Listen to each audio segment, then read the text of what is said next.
Okay, I thought I'd try and do a live stream. Forgive me if my voice doesn't work too good. But so I wanted to talk a little bit about personal space, and there's a lot of other aspects that come into customization and of your personal space. There's a thing called congruence. It's what feels natural to individuals. It's when they feel contented, where their environment best suits their demeanour, their attitude, their personality. All too often I see a scenario in Second Life, and not just in Second Life, but in the real world. You'll walk into a place, it could be anything, it could be a church, it could be just a generic building, and you get a vibe about, I don't like it here, or, oh, this is nice, I like it here, or, oh, I can't wait to get the fuck out of here, sort of thing. So, does a bird ask a seagull, does a sparrow ask a seagull to build its nest? No. Does a parrot ask a chicken to build its nest? No. I mean, generally speaking, we make our nest according to what makes us feel contented and happy and at home or safe. So I have a friend in Second Life who is very much like me, in respect to what happened to her in her childhood. I'm not going to say any names, but basically people go through these terrible traumatic experiences, and these particular experiences leave a lasting scar on emotional states.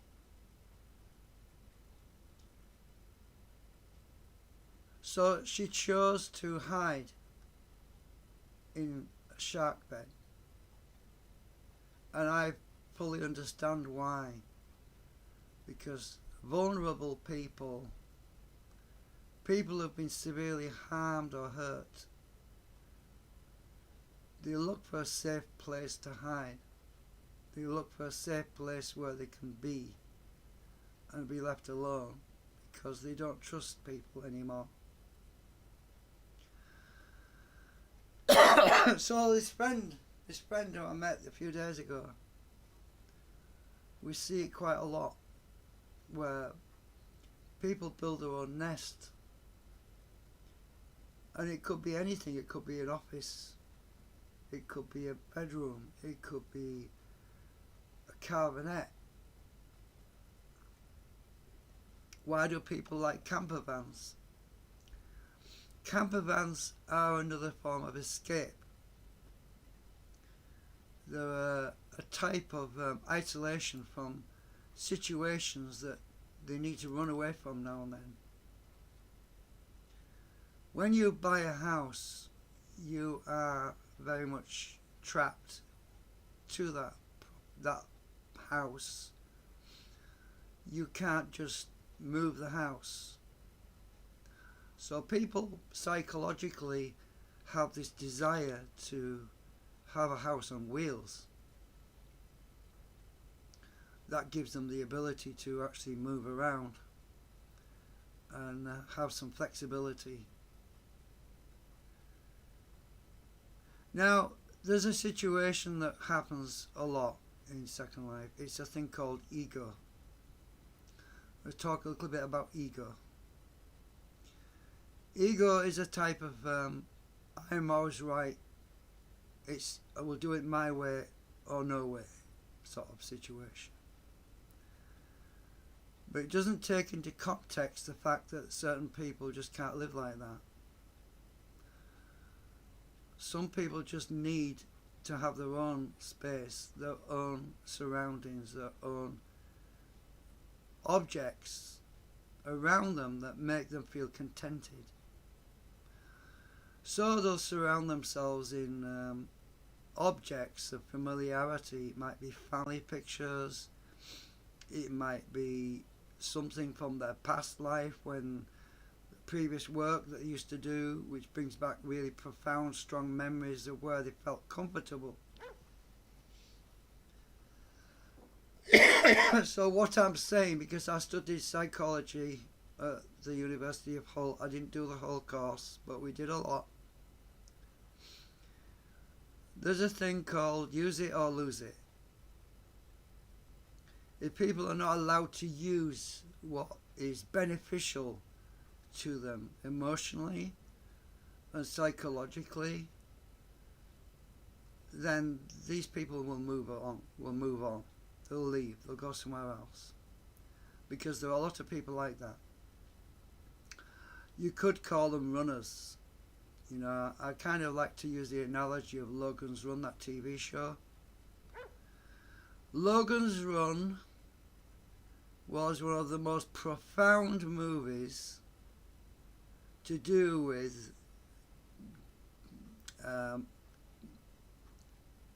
non-congruent or incongruent feelings, detesting or being in a situation that they don't want to be in. Logan's Run and Jessica,